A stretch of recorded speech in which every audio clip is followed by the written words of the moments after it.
Assalamualaikum dan selamat sejahtera. Hai, apa khabar semua? Semoga semua dalam keadaan sihat dan baik-baik sahaja. Murid-murid telah sedia maklum bahawa sekolah telah ditutup sehingga tahun hadapan. Namun, kita semua masih perlu kekal belajar di rumah memandangkan masih belum bermula musim cuti sekolah. Daripada kami, Unit Bimbingan dan Kaunseling SMK Bandar Tun Hussein On 2. Apabila bermula sesi bersemuka pada tahun 2021, pihak sekolah akan melaksanakan peperiksaan yang telah tertangguh pada tahun lepas. Bagi tingkatan 5 batch 2020 akan meneruskan peperiksaan percubaan yang telah tertangguh.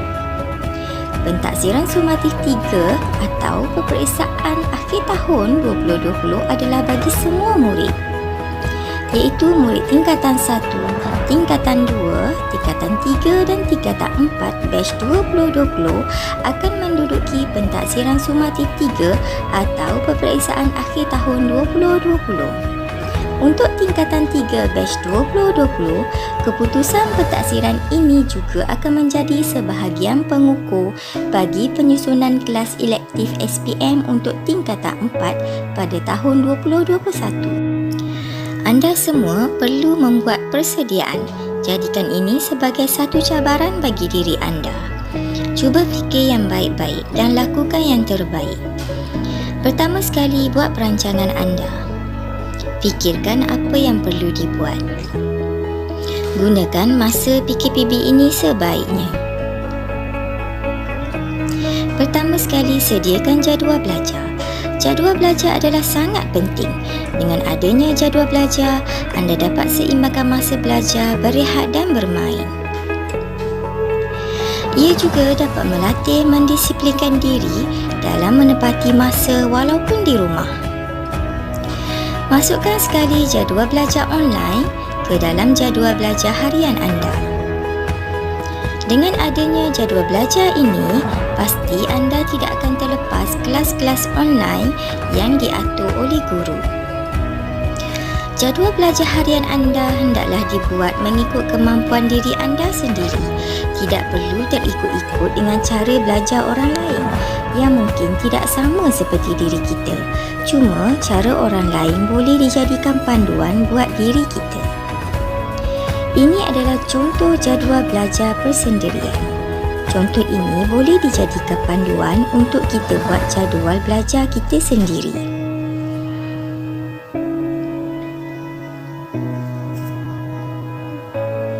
Tidak perlu jadual yang terlalu padat atau jadual yang nampak hebat, tetapi sedangkan anda tidak mampu mengikutinya. Ia akan membuatkan anda stres untuk memenuhi tuntutan jadual yang anda telah buat di luar kemampuan anda. Be the best for yourself. Seterusnya adalah membuat nota. Selepas belajar dan memahami sesuatu bab, anda haruslah membuat nota ringkas sebagai tanda anda telah memahami pelajaran yang dipelajari.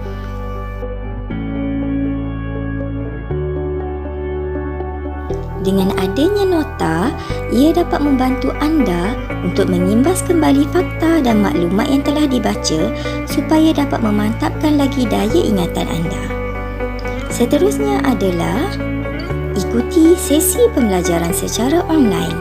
Semenjak PKP ini berlangsung, semua guru aktif menjalankan sesi pembelajaran secara online. Ada guru yang menjalankan sesi pembelajaran secara langsung dengan menggunakan aplikasi Zoom, Google Meet, Google Classroom dan bermacam-macam lagi bagi mengajar murid secara online. Ada guru yang membuat video, menyediakan latih tubi dan kerja rumah, kemudian dihantar kepada murid melalui aplikasi WhatsApp, Telegram dan sebagainya. Dengan mengikuti semua kelas online yang dibuat oleh guru, anda pasti tidak akan ketinggalan dalam pelajaran. Seterusnya adalah tonton video pembelajaran di YouTube. Boleh dikatakan hampir semua murid gemar menonton YouTube. Jadi, apa kata kali ini anda manfaatkan penggunaan YouTube untuk kegunaan pembelajaran.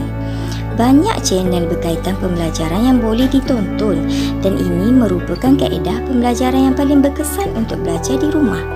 Jika tidak faham, boleh ulang tengok sampai faham. Antara channel YouTube pengajaran cikgu di Malaysia adalah seperti Cikgu Romi untuk subjek matematik, Cikgu Helmi untuk subjek sains dan Cikgu Adlina Sojeb untuk subjek sejarah.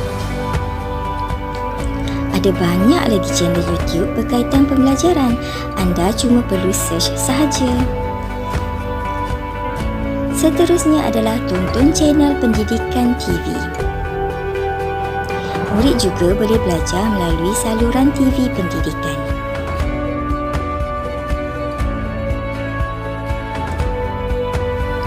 Ini dapat membantu murid yang tiada sambungan internet di rumah atau sambungan internet yang agak lemah untuk mengikuti proses PDP dari rumah sepanjang tempoh PKP.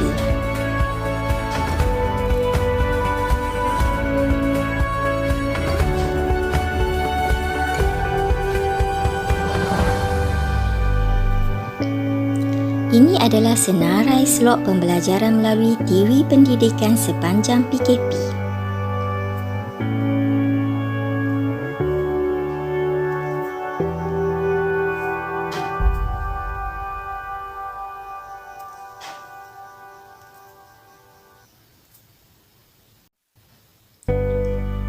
Jadual rancangan TV pendidikan boleh didapati dengan melayari portal rasmi KPM di www.moi.government.my atau di media sosial KPM iaitu Facebook, Instagram dan Twitter.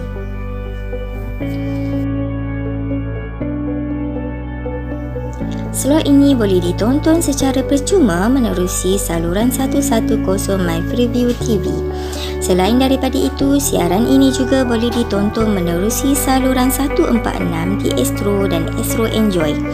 Astro Tutor TV di saluran 601 dan 603. Jika anda mempunyai capaian internet, anda boleh melayari laman sesawan myclick.rtm.government.my. Seterusnya, gunakan WhatsApp atau Telegram untuk dapatkan nota atau kerja sekolah. Ramai guru yang sudah membuat grup-grup pembelajaran dengan murid menggunakan aplikasi WhatsApp atau Telegram. Guru akan berkongsi semua nota dan kerja rumah melalui aplikasi ini.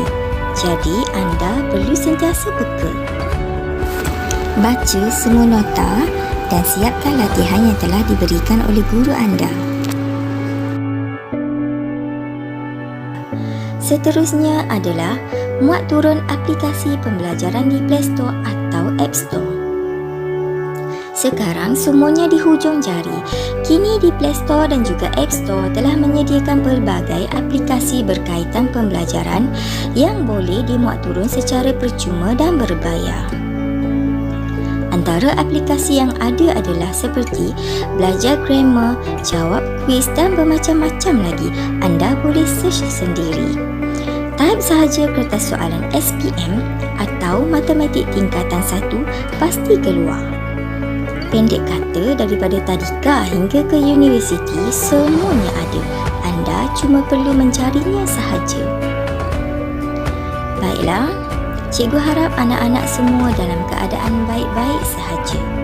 Cikgu harap anak-anak mendapat manfaat daripada perkongsian info ini.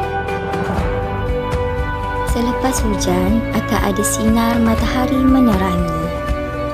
Gunakan masa ini sebaiknya. Anggaplah ini adalah satu anugerah di mana anda ada banyak masa untuk tumpukan sepenuhnya pada pelajaran. Jika di sekolah, anda sibuk dengan pelbagai aktiviti seperti core kurikulum, tanggungjawab yang dipegang di sekolah, kawan-kawan yang suka ajak melepak dan bermacam-macam hal yang mengganggu tumpuan anda pada pelajaran. Sekarang, anda ada banyak masa untuk ulang kaji di rumah. Sama ada anda mahu atau tidak sahaja, semuanya bergantung kepada diri anda sendiri. Walaupun ada kelebihan dan kekurangan ketika belajar dari rumah, tetapi jadikan kekurangan itu sebagai semangat anda untuk terus belajar dan mencapai prestasi yang baik. Manfaatkan kemudahan internet sebaiknya. dengan melayari laman web pembelajaran yang ada di internet atau Google sahaja topik atau subjek apa yang anda nak belajar atau nak ulang kaji pelajaran. Baiklah, terima kasih diucapkan daripada Unit Bimbingan dan Kaunseling SMK Bandar Tun Hussein On 2.